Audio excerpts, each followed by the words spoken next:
Hello students, ਤੁਸੀਂ ਦੇਖ ਰਹੇ ਹੋ ਮੇਰਾ YouTube channel Ranjit institute of mathematics ਤੇ ਅਸੀਂ ਅੱਜ ਕਰਾਂਗੇ ਚੈਪਟਰ 7th NCERT ਮੈਥਮੈਟਿਕਸ ਦਾ ਕੋਆਰਡੀਨੇਟ ਜਿਓਮੈਟਰੀ। ਇਸ ਚੈਪਟਰ ਦੇ ਵਿੱਚ ਅਸੀਂ ਮੇਨ ਕੀ ਸਿੱਖਣਾ, ਅਸੀਂ ਤਿੰਨ ਚੀਜ਼ਾਂ ਸਿੱਖਣੀਆਂ ਨੇ। ਫਸਟ ਵਨ ਇਜ਼ ਕਿ ਦੋ ਪੁਆਇੰਟ ਦੇ ਵਿੱਚ ਡਿਸਟੈਂਸ ਕਿੱਦਾਂ ਫਾਈਂਡ ਕਰਨਾ ਜੇ ਸਾਡੇ ਕੋਲ ਦੋ ਪੁਆਇੰਟਸ ਅਲੱਗ-ਅਲੱਗ ਦਿੱਤੇ ਹੋਣ। ਸੈਕੰਡ ਥਿੰਗ, ਇੱਕ ਸਾਡੇ ਕੋਲ ਜੇ ਲਾਈਨ ਹੋਵੇ ਉਸ ਲਾਈਨ ਨੂੰ ਕੋਈ ਇੱਕ ਪੁਆਇੰਟ ਕਿਸੇ ਪੋਰਸ਼ਨ ਦੇ ਵਿੱਚ ਡਿਵਾਈਡ ਕਰਦਾ, ਇੱਧਰ ਜਾਂ ਇੱਧਰ ਇੱਕ ਜਾਂ ਦੋ ਪੁਆਇੰਟ ਹੋ ਸਕਦੇ ਨੇ, ਅਸੀਂ ਉਹ ਪੁਆਇੰਟਸ ਨੂੰ ਫਾਈਂਡ ਕਰਨਾ ਜਾਂ ਉਹ ਉਹਨਾਂ ਦਾ ਪੋਰਸ਼ਨ ਬਣ ਕਿੰਨਾ ਗਿਆ, ਇੱਧਰ ਕਿੰਨਾ ਪਾਰਟ ਰਹਿ ਗਿਆ, ਦੂਸਰੀ ਸਾਈਡ ਤੇ ਕਿੰਨਾ ਪਾਰਟ ਰਹਿ ਗਿਆ, ਉਹ ਅਸੀਂ ਫਾਈਂਡ ਆਊਟ ਕਰਨਾ। Third thing, how to find the area of triangle. Area of triangle find ਕਿੱਦਾਂ ਕਰਨਾ ਹੈ, ਇਫ ਜੇ ਸਾਨੂੰ ਉਹ vertices area of triangles find ਕਰਨ ਦੇ ਕਈ ਮੈਥਡ ਨੇ, ਜਿਵੇਂ ਸਾਨੂੰ ਇਹਦੀ ਸਾਈਡ ਲਿਖੀ ਹੋਵੇ, ਇਹ ਸਾਈਡ ਹੋਵੇ, ਇਹ ਸਾਈਡ ਗਿਵਨ ਹੋਵੇ ਤਾਂ ਅਸੀਂ ਫਾਈਂਡ ਕਰ ਲੈਂਦੇ ਹਾਂ ਹੀਰੋਨਸ ਫਾਰਮੂਲਾ ਲਾ ਕੇ। ਬਟ ਹੋਰ ਫਾਰਮੂਲਾ ਵੀ ਜਿਵੇਂ 1/2 b/h,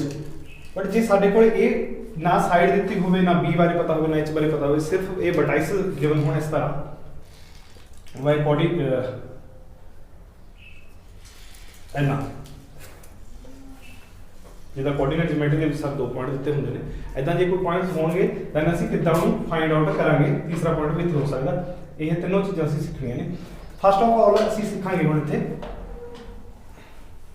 ਕਿ ਦੋ ਪੁਆਇੰਟਸ ਨੇ ਸਾਡੇ ਕੋਲ ਜਿਹੜੇ, ਉਹਨਾਂ 'ਚ ਅਸੀਂ ਡਿਸਟੈਂਸ ਕਿੱਦਾਂ ਫਾਈਂਡ ਕਰਨਾ ਹੈ। ਕੋਈ ਵੀ ਉਹ ਪੁਆਇੰਟ ਹੋ ਸਕਦਾ। ਦੇਖੋ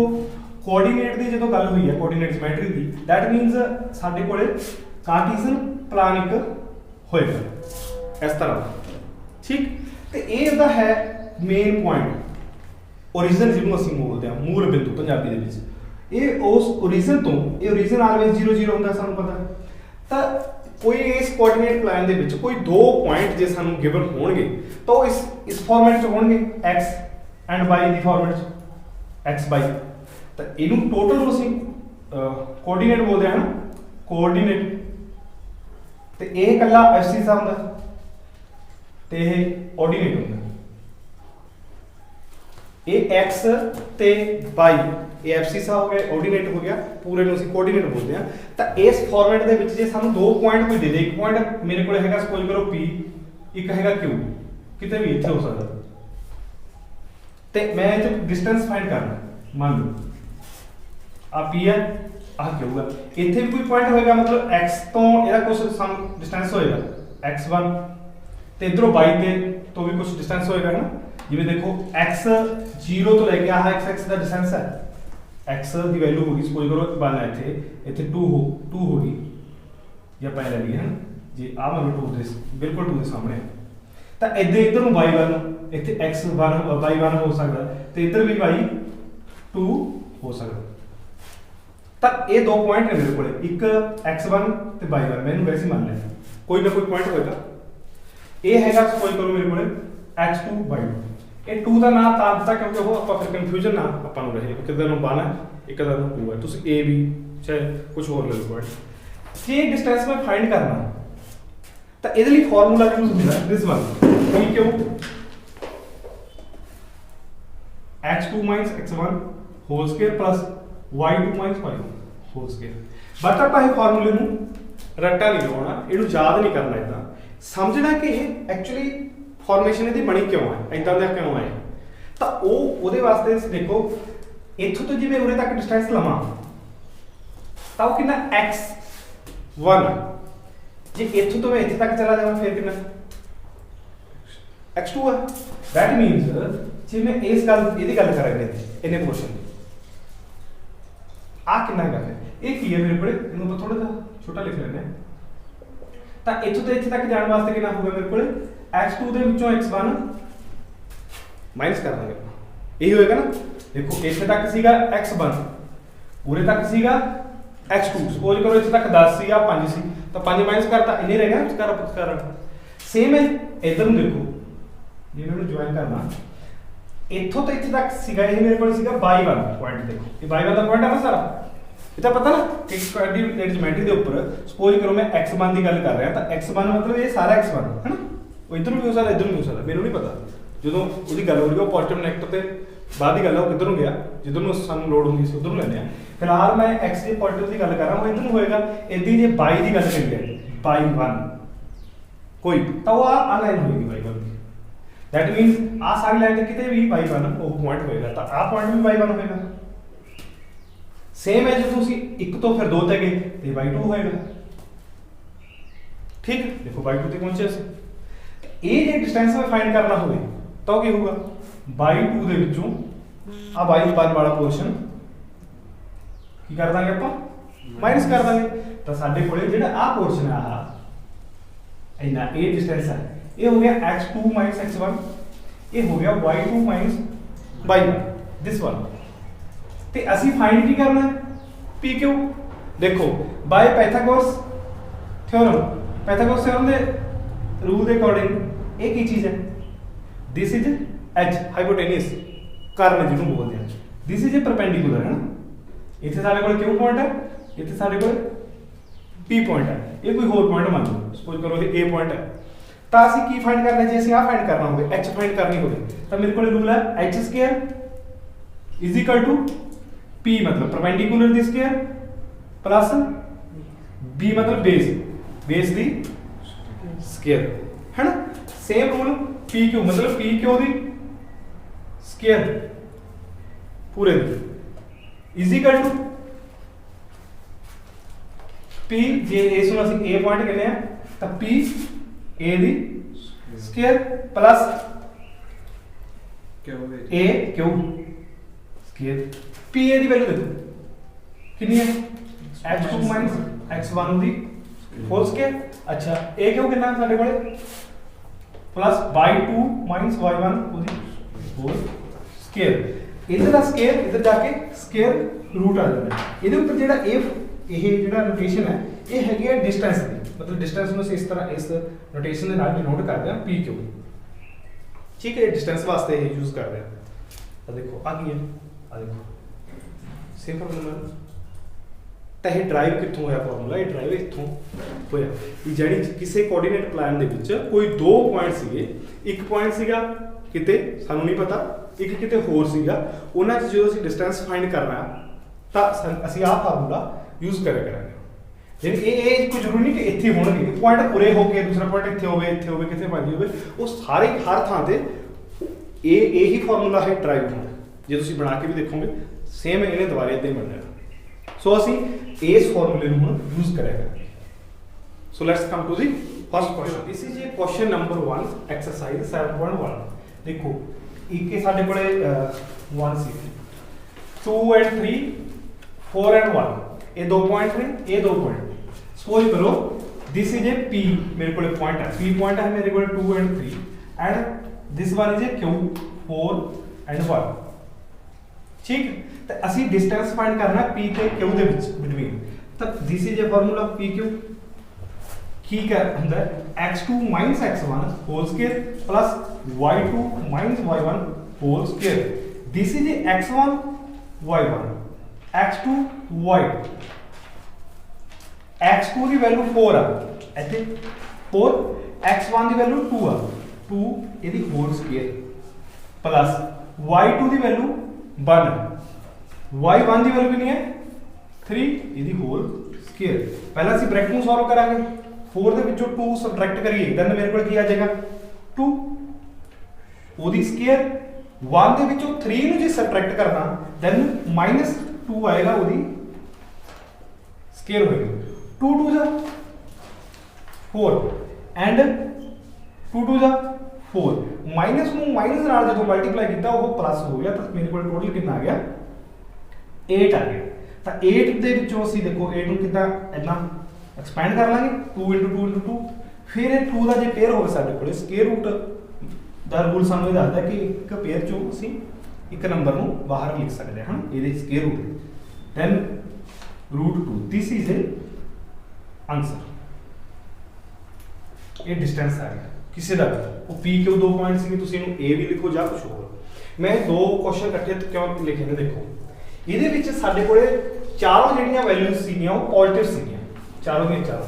2 3 4 ਐਂਡ 1 ਬਟ ਇਹਦੇ ਵਿੱਚ ਕੁਝ ਨੈਗੇਟਿਵ ਦੀਆਂ ਵੈਲਿਊਜ਼ ਨੇ ਜਦੋਂ ਨੈਗੇਟਿਵ ਦੀਆਂ ਵੈਲਿਊਜ਼ ਹੁੰਦੀਆਂ ਨੇ ਫਿਰ ਅਸੀਂ ਕੁਝ ਚੀਜ਼ਾਂ ਦਾ ਖਿਆਲ ਰੱਖਣਾ ਚਲੋ ਸਪੋਜ਼ ਮੈਂ ਇਹਨੂੰ a ਤੇ b ਕਹਿਣਾ ਹਾਂ ਵੀ ਇੱਕ a ਪੁਆਇੰਟ ਹੈ ਇੱਕ b ਪੁਆਇੰਟ ਹੈ ਦੇਖੋ ਧਿਆਨ ਰੱਖਿਓ ਇੱਥੇ ਮੈਂ ਕੀ ਦੱਸ ਰਿਹਾ ਤੁਹਾਨੂੰ x2 and y2 A B ਅਸੀਂ डिस्टेंस फाइंड करना formula same x2 minus x1 whole square plus y2 minus y1 whole square पहला x2 की वैल्यू कितनी है नेगेटिव दा 1 ਤਾਂ -1 एक आ नेगेटिव फिर x1 ਦੀ ਵੈਲਿਊ ਕਿੰਨੀ ਹੈ -5 ਤਾਂ ਤੁਸੀਂ ਕੀ ਕਰਨਾ ਜੇ ਐਦਾਂ ਦੀ ਸਿਚੁਏਸ਼ਨ ਹੋ ਜੇ ਤਾਂ ਇੱਕ ਇਹਦੇ ਵਿੱਚ ਸਮਾਲ ਬ੍ਰੈਕਟ ਨੂੰ ਲਗਾ ਕੇ ਦੋ ਸਮਾਲ ਬ੍ਰੈਕਟ ਲਗਾ ਲਓ ਇਹਦੇ ਵਿੱਚ ਸਕੁਅਰ ਬ੍ਰੈਕਟ ਲਗਾ ਲਓ ਉਹਦੀ ਸਕੁਅਰ ਲਿਖੋ ਇਹ ਕਿਉਂ ਲਗਾਇਆ ਜੇ ਇਹ ਨਾ ਲਗਾਉਂਦੇ ਸੀ ਤਾਂ ਸਮ ਟਾਈਮ ਕੀ ਹੁੰਦੇ ਆ ਕਿ ਅਸੀਂ ਇਸ ਜਿਹੜਾ ਆ ਨੈਗੇਟਿਵ ਦਾ ਇਹਨੂੰ ਛੱਡ ਜਾਂਦੇ ਆ ਇਹ ਤੋਂ ਬਿਨਾਂ ਹੀ ਇਦਾਂ ਕਰ ਦਿੰਦੇ ਤਾਂ ਹੋ ਸਕਦਾ ਇੱਥੇ ਅਸੀਂ ਨੈਗੇਟਿਵ ਦਾ ਸਾਈਨ ਲਿਖ ਦਈਏ ਅਦਰਵਾਈਜ਼ ਕੀ ਇਹ ਬਣਨਗੇ ਆਪਾਂ ਦੇਖਦੇ ਹਾਂ y2 ਦੀ ਵੈਲਿਊ ਕਿੰਨੀ ਹੈ ਮੇਰੇ ਕੋਲ 3 ਹੈ ਹੈਨਾ ਤੇ y1 ਕਿੰਨਾ 7 ਤਾਂ ਇੱਥੇ ਕੋਈ ਦਿੱਕਤ ਨਹੀਂ ਹੈਗੀ ਇੱਥੇ ਇੱਕ ਬ੍ਰੈਕਟ ਨਾਲ ਸਾਡਾ ਕੰਮ ਚੱਲ ਸਕਦਾ ਬਟ ਜੇ ਇਹਦੀ ਸਿਮੈਟਰੀ ਤੁਸੀਂ ਬਣਾਉਣੀ ਹੈ ਸੇਮ ਹੈ then you can write like that ਮਤਲਬ ਸਿਮੈਟਰੀ ਵੀ ਹੁੰਦੀ ਹੈ ਨਾ ਕੁਐਸਚਨ ਦੇ ਵਿੱਚ ਇਹ ਨਹੀਂ ਹੋਵੇ ਆਪਾਂ ਕਿਤੇ ਦਾ ਗੋਲ ਇੱਧਰ ਮਤਲਬ ਐਦਾਂ ਇਹਨੂੰ ਇਸ ਤਰ੍ਹਾਂ ਦਾ ਗੋਲ ਬ੍ਰੈਕਟ ਜਿਹਨੂੰ ਬੋਲਦੇ ਆ ਉਹ ਪਾ ਦਈਏ ਤੇ ਇੱਧਰ ਜਾ ਕੇ ਸਾਨੂੰ ਬੰਦਾ ਇਦਾਂ ਕਰ ਦਈਏ ਹੁਣ ਤਾਂ ਕੁਝ ਨਹੀਂ ਲੱਗਿਆ ਉਹਦੇ ਨਾਲ ਬਟ ਉਹ ਸਿਮੈਟਰੀ ਨਹੀਂ ਨਾ ਰਹੀ ਕਿ ਅਸੀਂ ਸਪੋਜ਼ ਕਰੋ ਇੱਕ ਗੇਟ ਸਾਡੇ ਘਰ ਦਾ ਇਦਾਂ ਦਾ ਲੱਗਿਆ ਹੋਵੇ ਕਿਦਾਂ ਦਾ ਲੱਗਿਆ ਹੋਵੇ ਭੈੜਾ ਲੱਗੂਗਾ ਨਾ ਤਾਂ ਉਦਾਂ ਇਹਦੇ ਵਿੱਚ ਵੀ ਫਿਰ ਭੈੜੇ ਲੱਗਣਾ ਤਾਂ ਹੁਣ ਜਦੋਂ ਇਹਦਾ ਸਭ ਤੋਂ ਪਹਿਲਾਂ ਸਮਾਲ ਬ੍ਰੈਕਟ ਜਿਹੜਾ ਦਿਸ ਵਾਲਾ ਅਰਾਊਂਡ ਬ੍ਰੈਕਟ ਨੂੰ ਅਸੀਂ ਖੋਲਾਂਗੇ ਤਾਂ ਉਹ ਆ ਜਾਏਗਾ -1 ਕਿਉਂਕਿ ਇਹਦੇ ਅੱਗੇ ਕੁਝ ਨਹੀਂ ਹੈਗਾ ਇੱਥੇ ਮਾਈਨਸ ਐਂਡ ਮਾਈਨਸ ਇਹ ਦੋਨੋਂ ਜਦੋਂ ਬ੍ਰੈਕਟ ਓਪਨ ਕਰਾਂਗੇ ਤਾਂ ਉਹ ਕੀ ਹੋ ਰਹੇ ਨੇ ਮਾਈਨਸ ਮਾਈਨਸ ਮਿਲ ਕੇ ਮਲਟੀਪਲਾਈ ਹੋ ਰਹੇ ਨੇ ਨਾ ਤਾਂ ਪਲੱਸ ਬਣਾ ਰਹੇ ਨੇ 5 ਆ ਗਏ ਫਿਰ ਇਹਦੇ ਉੱਪਰ ਸਾਡੇ ਕੋਲ ਇਦਾਂ ਇਹ ਸੀ ਇਹ ਜੇ 3 ਦੇ ਵਿੱਚੋਂ 7 ਨੂੰ ਮਾਈਨਸ ਕਰੀਏ ਕਿੰਨਾ ਹੋਊਗਾ -4 ਨਾ ਕਿ 4 ਕਿਉਂਕਿ 7 ਸਾਡੇ ਕੋਲ ਜ਼ਿਆਦਾ ਨੇ 3 ਸਾਡੇ ਕੋਲ ਘੱਟ ਨੇ ਉਹਦੀ ਹੋਲ ਸਕੁਅਰ ਉੱਤੇ ਰੂਟ -1 + 5 ਕਿੰਨਾ ਆਇਆ 4 ਅਦਰਵਾਈਜ਼ ਦੇਖੋ ਜੇ ਅਸੀਂ ਆਹ ਬ੍ਰੈਕਟ ਯੂਜ਼ ਨਾ ਕਰਦੇ ਤਾਂ ਅਸੀਂ ਕੀ ਕਰ ਦੇਣਾ ਸੀ ਇੱਥੇ -5 ਲਿਖ ਦੇਣਾ ਸੀ ਸੰਭਾਵਨਾ ਇਹ ਹੈ ਕਿ ਉੱਥੇ -5 ਲਿਖਿਆ ਜਾਣਾ ਸੀ ਫਿਰ -5 ਤੇ -1 ਮਿਲ ਕੇ -6 ਬਣਾਉਣ ਦੇ ਸਾਡਾ ਆਨਸਰ ਗਲਤ ਹੋ ਜਾਂਦਾ ਤਾਂ ਹੁਣ ਇਹ ਪਲੱਸ ਦਾ 4 ਹੋ ਗਿਆ ਪਲੱਸ ਇੱਥੇ ਤੁਸੀਂ ਇਹਨੂੰ ਭਾਵੇਂ ਨੈਕਸਟ ਟਾਈਮ ਕਰ ਲਓ 4 ਨੂੰ 4 ਨਾਲ ਮਲਟੀਪਲਾਈ ਕਰਿਆ 16 फिर 4 ਨੂੰ 4 ਨਾਲ ਮਲਟੀਪਲਾਈ ਕਰਿਆ 16 ਇਹ ਮਾਈਨਸ ਨੂੰ ਮਾਈਨਸ ਨਾਲ ਮਲਟੀਪਲਾਈ ਕਰਿਆ ਆਟੋਮੈਟਿਕ ਪਲੱਸ ਹੋ ਗਿਆ ਤਾਂ ਉੱਤੇ ਸਕੁਅਰ ਹੈ ਨਾ ਤਾਂ ਸਾਡੇ ਕੋਲ ਟੋਟਲ ਕਿੰਨਾ ਹੋ ਗਿਆ 32 ਸੇਮ ਫਿਰ 32 ਨੂੰ ਅਸੀਂ ਫਿਰ ਐਕਸਪੈਂਡ ਕਰ ਲਾਂਗੇ ਐਕਸਪੈਂਡ ਕਿੱਦਾਂ ਕਰਦੇ ਅਸੀਂ ਇਸ ਤਰ੍ਹਾਂ 32 ਹੈ ਸਾਡੇ ਕੋਲ ਤੇ ਮੈਂ ਇਹਨੂੰ ਲਿਖ ਲਿਆ 2 16 ਫਿਰ 2 8 2 4 2 2 and 2 and 1 so 2 into 2 into 2 into 2 ਜੋ ਵੀ ਇਹ ਬਣਦਾ ਸਾਡੇ ਕੋਲ 5 ਹੋ ਗਿਆ 2 into 2 into 2 2 into 2 ਇਸ ਦੋ ਦੇ ਪੇਅਰ ਦੇ ਵਿੱਚੋਂ ਇੱਕ 2 ਕਾਮਨ ਫਿਰ ਇੱਕ ਹੋਰ common and then this is total ਕਿੰਨਾ ਆ ਗਿਆ 4√2 ਇਹ ਮੇਰੇ ਕੋਲੇ ਆਨਸਰ ਆ ਗਿਆ ਇਹ ਡਿਸਟੈਂਸ ਹੈ ਇਹਨਾਂ ਦੋ ਪੁਆਇੰਟਸ ਦੇ ਵਿੱਚ ਠੀਕ ਇਸ ਤਰ੍ਹਾਂ ਆਪਾਂ ਨੈਕਸਟ ਜਿਹੜਾ ਥਰਡ ਕੁਐਸਚਨ ਕਰਾਂਗੇ ਬਟ ਉਹਦੇ ਵਿੱਚ ਇੱਥੇ ਇਹ a ਜਾਂ b ਪੁਆਇੰਟ ਨਹੀਂ ਦਿੱਤੇ ਹੋਏ ਉੱਥੇ a ਤੇ b ਦੋ ਵੈਲਿਊਜ਼ ਦਿੱਤੀਆਂ ਹੋਈਆਂ ਹਾਂਜੀ this is a question number 1 third part ਇਹ ਕੁਐਸਚਨ ਦੇ ਵਿੱਚ ਸਾਨੂੰ ਗਿਵਨ ਹੈ ਜੋ ਉਹ ਦੋ ਪੁਆਇੰਟਸ ਤਾਂ ਦਿੱਤੇ ਹੋਏ ਨੇ ਉਦਾਂ ਹੀ ਬਟ ਵੈਲਿਊਜ਼ ਨਹੀਂ ਐਗਜ਼ੈਕਟ ਦਿੱਤੀਆਂ ਹੋਈਆਂ 2 ਹੈ 3 ਹੈ 1 ਹੈ ਜਾਂ ਜੋ ਵੀ ਹੈ so and so this is a x1 y1 x2 y2 ਇਹ ਸਾਨੂੰ ਪੁਆਇੰਟ ਤਾਂ ਗਿਵਨ ਨੇ ਤਾਂ ਫਾਰਮੂਲਾ ਜਿਵੇਂ ਇਹਨੂੰ ਕਹਿੰਦਾ ਵੀ ਦਿਸ ਇਜ਼ a ਨੂੰ capital this is b a ਤੇ b ਦੇ ਵਿੱਚ ਅਸੀਂ ਕੀ ਫਾਈਂਡ ਕਰਨਾ ਅਸੀਂ ਡਿਸਟੈਂਸ ਫਾਈਂਡ ਕਰਨਾ ਤਾਂ a b ਦੇ ਲਈ ਅਸੀਂ ਜਿਹੜਾ ਡਿਸਟੈਂਸ ਦਾ ਫਾਰਮੂਲਾ ਉਹ ਹੈ ਮੇਰੇ ਕੋਲ x2 x1 whole square plus y2 y1 whole square x2 ਦੀ ਜਿਹੜੀ ਵੈਲਿਊ ਹੈ ਮੇਰੇ ਕੋਲ ਉਹ ਹੈ minus a x1 the value ਹੈ a ਬਟ ਇਹ ਨੈਗੇਟਿਵ ਦਾ ਜਿਹੜਾ ਸਾਈਨ ਸੀ ਇਹ ਉਹ ਸਾਈਨ ਪਲੱਸ y2 ਦੀ ਵੈਲਿਊ ਕਿੰਨੀ ਹੈ minus b minus this one y1 the value ਕਿੰਨੀ ਹੈ b ਹੋਲ ਸਕੁਅਰ ਹੁਣ ਦੇਖੋ ਇਹ ਵੀ ਨੈਗੇਟਿਵ ਦਾ ਮੇਰੇ ਕੋਲ ਇਹ ਵੀ ਨੈਗੇਟਿਵ ਦਾ ਤਾਂ ਮੈਨੂੰ ਐਦਾਂ ਮੰਨਦਾ ਵੀ -2a ਹੋ ਗਿਆ ਕਿਉਂ ਕਿਉਂਕਿ ਇੱਕ ਮੰਨ ਲਓ -1 ਸੀਗਾ ਇੱਕ ਹੋਰ -1 ਸੀਗਾ ਤਾਂ -2 ਹੋਣਾ ਸੀਗਾ ਤਾਂ ਇੱਥੇ -2a ਹੋ ਗਿਆ ਉਹਦੀ ਹੋਲ ਸਕੁਅਰ सेम एज इत्थे माइनस बी आ एक होर माइनस बी है तो कितना हो गया मेरे को -2v ਇਹਦੀ होल स्केयर ਹੁਣ -2a into -2a दो टू टाइम इंटू करांगे then minus minus plus 2 into 2 4 a and a square that means a the value है ਜਿਹੜੀ ਉਹ ਆਏਗੀ ਮੇਰੇ ਕੋਲ 4a स्केयर सेम एज ये भी सेम ही है बस b ਤੇ ਇਹਦੇ ਫਰਕ ਸੀ ਤੇ ਇੱਥੇ ਵੀ ਕਿੰਨੀ ਆ ਜੀ ਮੇਰੇ ਕੋਲ 4b ਹੋਲ ਸਕੁਅਰ ਹੁਣ ਅਸੀਂ ਹੋਰ ਕੀ ਕਰ ਸਕਦੇ ਹਾਂ ਦੇਖੋ ਇਹਦੇ ਤੇ ਇਹਦੇ ਵਿੱਚ ਇਸ ਪੋਰਸ਼ਨ ਤੇ ਇੱਕ ਟਰਮ ਹੋਗੀ ਇੱਕ ਹੋਰ ਟਰਮ ਹੋਗੀ ਇਹਨਾਂ ਦੋਨਾਂ ਟਰਮ ਦੇ ਵਿੱਚ ਕੀ ਕਾਮਨ ਹੈ 4 ਕਾਮਨ ਤਾਂ ਮੈਂ 4 ਕਾਮਨ ਲਿਖ ਲੂੰਗਾ ਇਹਨਾਂ ਇੱਥੇ ਮੇਰੇ ਕੋਲ ਰਹਿ ਗਿਆ a ਸਕੁਅਰ ਤੇ b ਸਕੁਅਰ ਦਿਸ ਇਜ਼ ਤਾਂ ਹੁਣ ਦੇਖੋ 4 ਆ 4 ਨੂੰ ਆਪਾਂ ਕੀ ਕਰਦੇ ਆ